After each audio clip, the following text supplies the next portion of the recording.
¿Cómo están? Ya tuvimos una clase virtual sobre el concepto de derecho, sus definiciones y las corrientes filosóficas que lo inspiran, y ahora vamos a hablar de las fuentes y ramas del derecho. Entonces, como siempre, les pido que se suscriban a nuestro canal de YouTube y les recuerdo que los materiales, tanto el PowerPoint como un texto sobre el tema, los tienen disponibles en mi blog, cateradistefano.cbc.com. Igualmente, aquí abajo les voy a dejar en los comentarios los links para que ingresen directamente. Cuando hablamos de fuente del derecho, hablamos de origen del derecho, de surgimiento del derecho, del lugar desde el cual nosotros vamos a poder informarnos sobre cuál es el derecho aplicable en una sociedad determinada en un tiempo determinado. Para eso vamos a ver primero algunas clasificaciones que nos van a ayudar a comprender de qué estamos hablando. En primer lugar, también recordarles que esta idea, este surgimiento del derecho está cruzado de alguna manera con la discusión que les planteamos en el video de concepto del derecho sobre cuál es la corriente de pensamiento sobre la cual nosotros abrevamos, en la cual nosotros abrevamos para entender el concepto de derecho. Obviamente, la tesis naturalista encontrará la fuente en el concepto moral, permanente, universal, asequible por las personas, que le da fundamento, y las tesis positivistas se concentrarán en definir a la fuente como la norma en sí misma, ¿no? Siempre tendremos esa discusión en el medio, y como les expliqué en su momento, la mayoría de los juristas hoy tenemos una mirada en un punto intermedio entre la tesis naturalista y la tesis positivista, por supuesto, y de esa manera tendremos resuelto la discusión de fondo, asimilando los principios y las normas desde una perspectiva que tiene que ver con el desarrollo social, con el pensamiento común, con el ideario de una nación o de una región, que muchas veces se positivizan en la propia Constitución Nacional. Dicho esto, vamos sí ahora a las clasificaciones. Una primera clasificación habla de las fuentes históricas. Cuando hablamos de fuentes históricas, básicamente hablamos de los antecedentes normativos. Dentro de las fuentes históricas vamos a tener las fuentes ideológicas, o sea, los fundamentos en el pensamiento, en la ideología, el contexto histórico en el cual fueron sancionadas las leyes que precedieron a las que tenemos actualmente. O sea, se analiza en general la historia de una fuente en un instituto determinado del derecho, la historia del derecho del trabajo, la historia del derecho constitucional, la historia del habeas corpus, la historia del habeas data. O sea, un instituto, una rama del derecho, un concepto, se busca el antecedente en el marco de su análisis histórico, sea por el concepto ideológico, sea buscando las normas. Esa es la otra de las clasificaciones de las fuentes históricas, normativas, o sea, buscando la norma concreta que anteriormente a la actual fue regulando, y cuáles fueron los cambios que se fueron sucediendo en las normas que regularon ese instituto a lo largo del tiempo, o a veces los instrumentales. Los instrumentales son los antecedentes de esa norma. Por ejemplo, los debates que se dieron en el Parlamento, cuáles son los argumentos que se dieron, cómo fue el proceso de surgimiento de esa norma. Eso en cuanto a las fuentes históricas.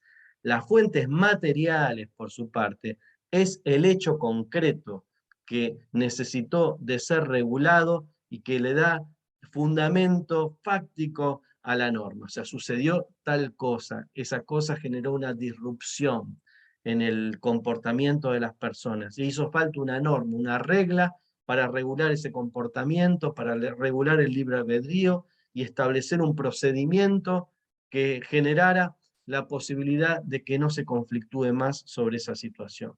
El derecho no es una ciencia de anticipación. Siempre primero está el conflicto, siempre primero está el hecho disruptivo, que requiere de un remedio legal, y ahí llega la norma para dar una solución. Norma obligatoria, norma que las personas tendrán que cumplir para que no se vuelva a producir el conflicto que la norma viene a solucionar. Somos una ciencia que nunca está un paso adelante, siempre está un paso después de la necesidad que se produce en la sociedad y que genera las condiciones para establecer una norma. Entonces, esas son las normas, la fuente material es el hecho concreto que se desarrolla en la sociedad y que requiere de una respuesta jurídica. Y la fuente formal es la norma misma, ¿sí? Esa norma que se da en forma de ley, en forma de decreto, en forma de resolución, esa solución que se da a través de una costumbre, de una jurisprudencia, esa respuesta que da la doctrina, ¿sí? La fuente formal es la norma misma. Entonces ya tenemos con esto un poco la clasificación de fuentes, y vamos a tener un montón de fuentes que vamos a ir desarrollando. Cada rama del derecho además tiene particularidades. Vamos a ver algunas de las ramas de las fuentes generales que se aplican en general a toda la materia, especialmente en materia de derechos humanos, por supuesto. Pero vamos a tener que cada una de las ramas del derecho van a tener algún tipo de fuente propia. Por ejemplo, en el derecho del trabajo, los convenios colectivos de trabajo son una fuente propia del derecho del trabajo que no se presentan en el derecho civil, que no se presentan en el derecho de familia, ¿de acuerdo? Vamos a tener particularidades en cada uno de los casos. Pero ahora vamos a hablar de la fuente más importante, de la fuente principal, que es la ley. Sin lugar a dudas, la ley es la fuente principal. La ley viene de un concepto latino, que es lex, y dentro del ámbito jurídico puede ser definido como aquella norma de carácter obligatorio que han sido dictaminadas por el correspondiente con el objetivo de regular las conductas humanas. Vamos a ir de nuevo, son normas generales y de carácter obligatoria que han sido dictaminadas por el poder correspondiente con el objetivo de regular las conductas humanas. Le sumo una definición más, pero se las voy a ir explicando de a paso. Dice, una regla o norma jurídica es dictada por la autoridad competente. ¿Cuál es la autoridad competente? La que determina la Constitución Nacional. La Constitución Nacional establece cuáles son las competencias de cada uno de los órganos del Estado. Y el poder que tiene mayor nivel de competencias en cuanto a la sanción de las normas es el poder legislativo de la nación, que en nuestro caso, como veremos, es bicameral. Está ordenado con una Cámara de Diputados y una Cámara de Senadores. Cuando ambas le dan media sanción, aprueban una ley que es promulgada por el presidente de la nación. La autoridad competente para dictar leyes es el Congreso de la Nación. Ahora, cuando se trata de decretos reglamentarios, o sea, esas leyes requieren de ser aplicadas, entonces requieren de una adecuación para la aplicación misma, una toma de decisiones para desarrollar políticas públicas que son indicadas por esa ley, tendremos que tener un decreto que lo realizará el Poder Ejecutivo, ¿sí? Que tendrá también un ámbito, un espacio de competencia. Y entonces el órgano competente, en este caso, será el Poder Ejecutivo, ¿sí? En el ámbito municipal tendremos ordenanzas municipales que serán competencia de los consejos deliberantes y decisiones de los intendentes municipales. O sea, el órgano competente es aquel que tiene la autoridad para aprobar esa norma. Y no solo para aprobarla, sino para que esa norma se convierta en una norma exigible cuyo incumplimiento puede derivar en una acción del Estado a través de la fuerza pública para obligar a la persona a cumplirlo. Las leyes son obligatorias y efectivamente esa es una de sus características. Entonces ven, regla o norma jurídica que dictada por la autoridad competente en la cual se ordena o prohíbe algo, ¿sí? Se ordena hacer algo, ¿sí? O se prohíbe hacer algo, cuyo incumplimiento conlleva una sanción que es aplicada de ser necesario mediante el uso de la fuerza pública. La coacción, la capacidad que tiene el Estado de poder llevar adelante la medida que encierra la norma para poder garantizar su cumplimiento. ¿Sí? Obviamente las leyes limitan el libre albedrío porque efectivamente las leyes son una forma de establecer mecanismos de regulación social. Restringen las libertades de las personas para garantizar el ejercicio común de la libertad, ¿verdad? el libre albedrío se ve restringido, las personas no hacen lo que quieren hacer, tienen una restricción en sus derechos, pero esa restricción tiene fundamento en la garantía del ejercicio de los derechos de los demás. Con esto estamos definiendo el concepto de ley en primera instancia, que seguiremos definiendo en otras clases, por supuesto más adelante. Acá tienen algunos caracteres de las leyes, ¿sí? Las leyes son generales, no están pensadas para una persona, no es la ley que afecta a tal, sino que es una ley, está dictada para regular todas las conductas que se presenten, todas las conductas que se presenten de todas las personas que participen de esos procesos, que incurran en los tipos que define la ley, ¿no? Que entren dentro de las categorías reguladas por la norma. Son obligatorias, o sea, tienen carácter imperativo, las leyes tienen carácter imperativo, se ordena su cumplimiento, no son declarativas, sino que no son inductivas, sino que las leyes están para ser cumplidas y el Estado tiene la posibilidad de llevarlo adelante, aún con el ejercicio de la fuerza pública para poder llevarla adelante. Son permanentes, ¿sí? No son leyes que actúan a veces sí, a veces no. Las leyes, por supuesto, pueden ser derogadas o modificadas por leyes posteriores, pero el principio es el principio de la permanencia, ¿verdad? No son leyes que están planteadas para regular un momento determinado de la actividad, sino que son normas que se plantean en su utilización más allá del hecho concreto. Ahí esperen que les proyecto nuevamente, que ahora sí podemos seguir con la proyección del PowerPoint que se me había perdido, pero ya la podemos seguir proyectando. Muy bien. Les decía, son permanentes, son abstractas, ¿sí? Las leyes no se emiten para regular o resolver casos individuales, sino, como les decía, todos los casos en los cuales se den las circunstancias previstas por la ley, más allá no se regula para un caso concreto, sino se regula para todos los casos, aquellos que se encuentren alcanzados por lo que prevén las normas como los escenarios de su actuación.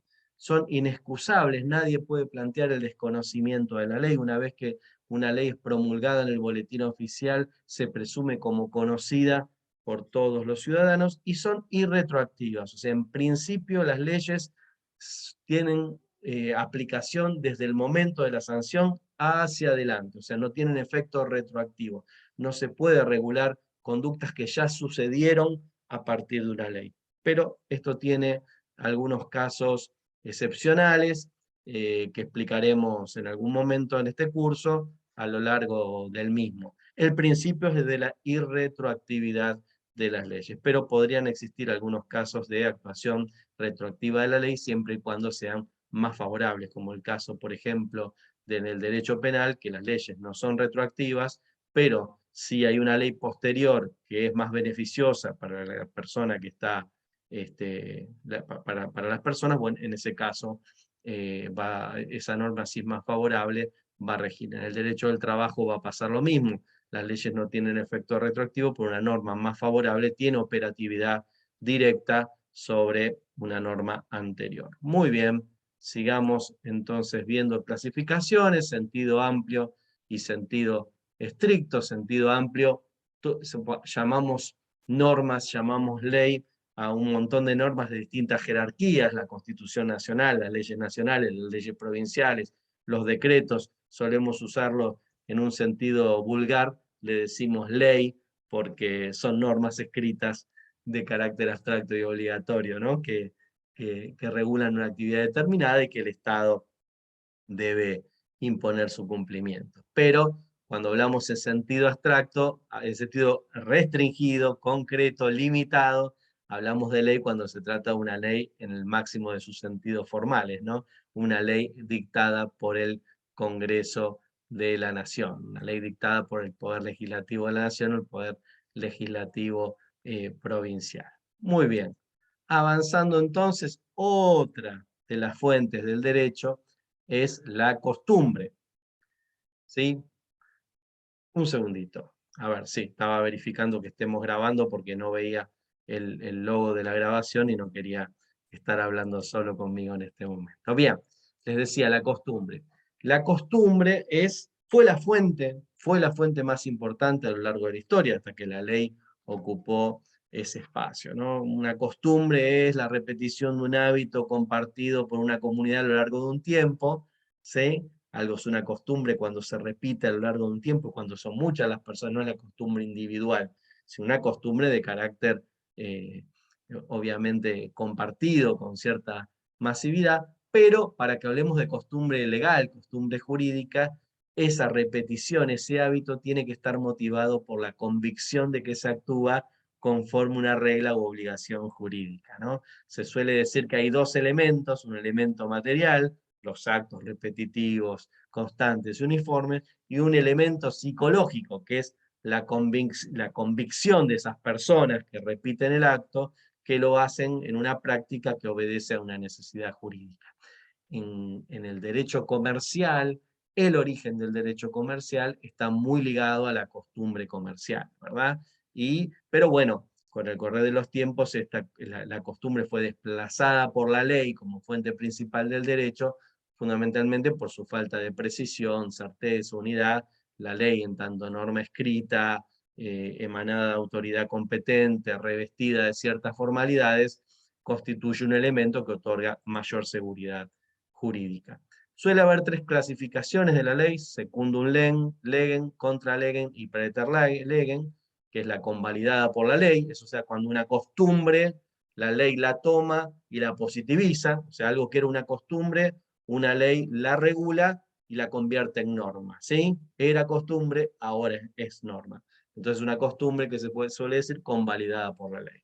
La segunda, que es la contra legem, es una costumbre contra lo que dice la ley, derogatoria de la ley. Bueno, esa costumbre en nuestro derecho no es una costumbre receptiva, o sea, efectivamente si es algo contra la ley, esa costumbre no constituirá una fuente de derecho. Y la otra es praeter legem, o costumbre en ausencia de ley, que es una costumbre que viene a subsanar un vacío del derecho, o sea, que es la costumbre más efectiva, les diría yo, a la hora de los hechos. La costumbre que no hay algo que no está regulado por una norma estatal, y sin embargo, la gente actúa siempre de una manera determinada pensando que esa es la forma legal de hacerlo. En definitiva, vamos a decir entonces que la costumbre por la ley y la costumbre en ausencia de ley son las que tienen validación, en cambio la contra ley no lo tiene. Como fuente de derecho, otra fuente importante es la jurisprudencia.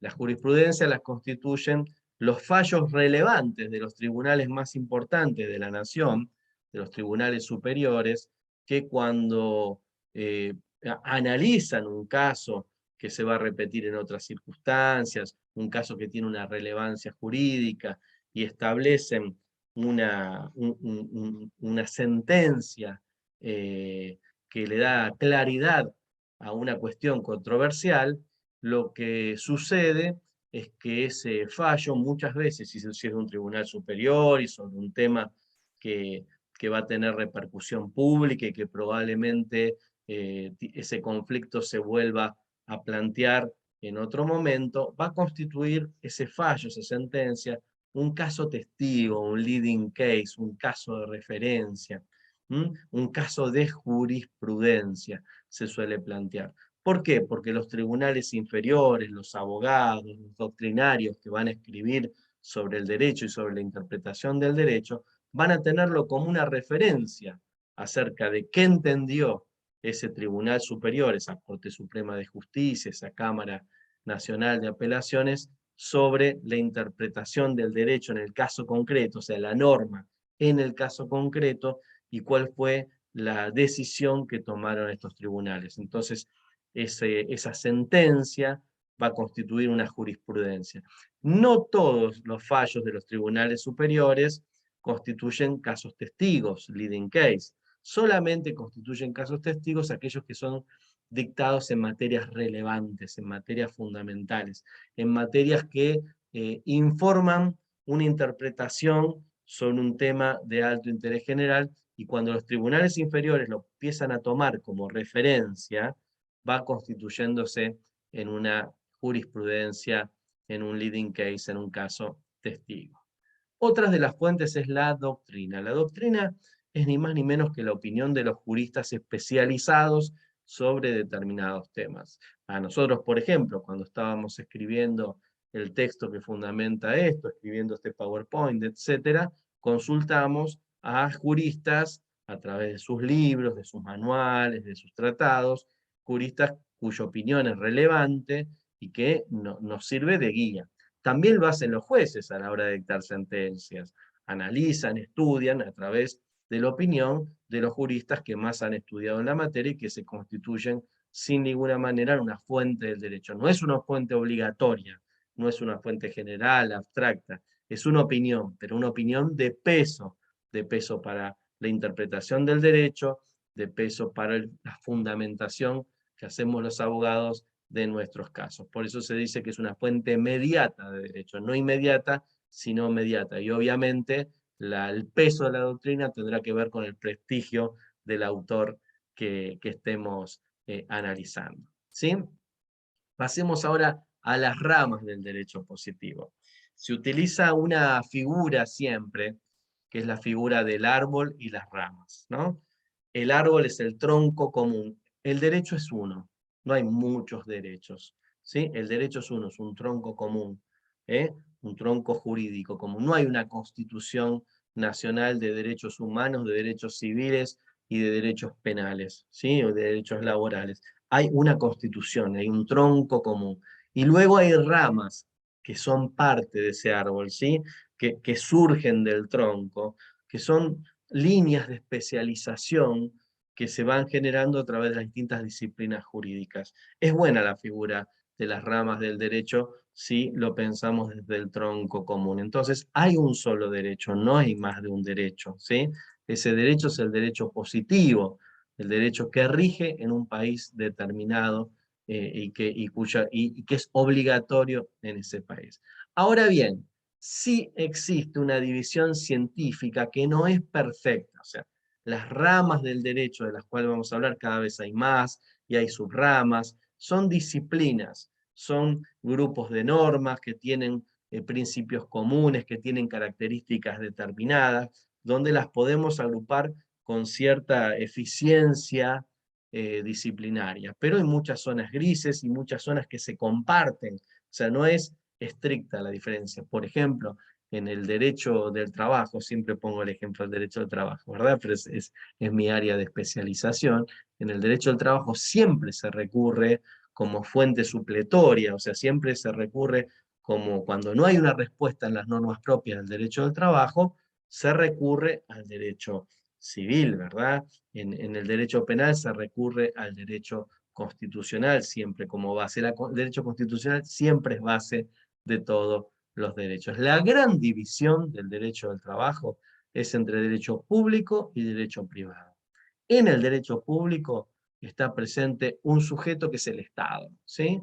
Está presente el Estado. El Estado tiene un interés y ese Estado ejerce el imperio del bien público, ¿sí? Busca el bien público. Es el Estado en representación de todos. No es el gobierno, es el Estado. El gobierno de turnos cambia. Es el Estado como institución, más allá de quién es el que esté ejerciendo el gobierno, qué partido político, qué sector esté ejerciendo el gobierno en ese momento. Y el derecho privado es el que tiene como protagonistas a los particulares, a las personas. En el derecho público siempre hay una relación de subordinación. El interés público está por encima del interés individual. En cambio, en el derecho privado hay un interés de coordinación, no hay subordinación de uno para otro. Ambos, porque es un interés privado, tienen el mismo estatus frente de la ley, con características distintas, por supuesto, en cada uno de las ramas del derecho. Bien, les dejamos este dibujo para que vean, por ejemplo, dentro del derecho público vamos a tener el derecho internacional público, donde los sujetos son los estados nacionales, el derecho constitucional, que es el que vamos a desarrollar. El derecho administrativo, ahí está el Estado como administrador, el Poder Ejecutivo básicamente. El derecho penal, porque tiene interés público, ¿m? Más allá de que le suceda a personas individualmente, quien actúa es un fiscal en representación del Estado, los jueces. ¿M? El derecho eclesiástico, que tiene las particularidades de las normas en un sujeto tan particular como son las iglesias. En el derecho privado, el derecho civil, comercial, agrario, internacional privado, el derecho procesal está en el medio, porque es un derecho de forma y derecho de fondo, ¿sí? Perdón, porque es un derecho de forma, digamos que es el derecho de fondo, son los derechos, las normas que regulan las acciones principales, y el derecho procesal establece los procedimientos de litigiosidad, los procedimientos para llevar adelante el reclamo judicial.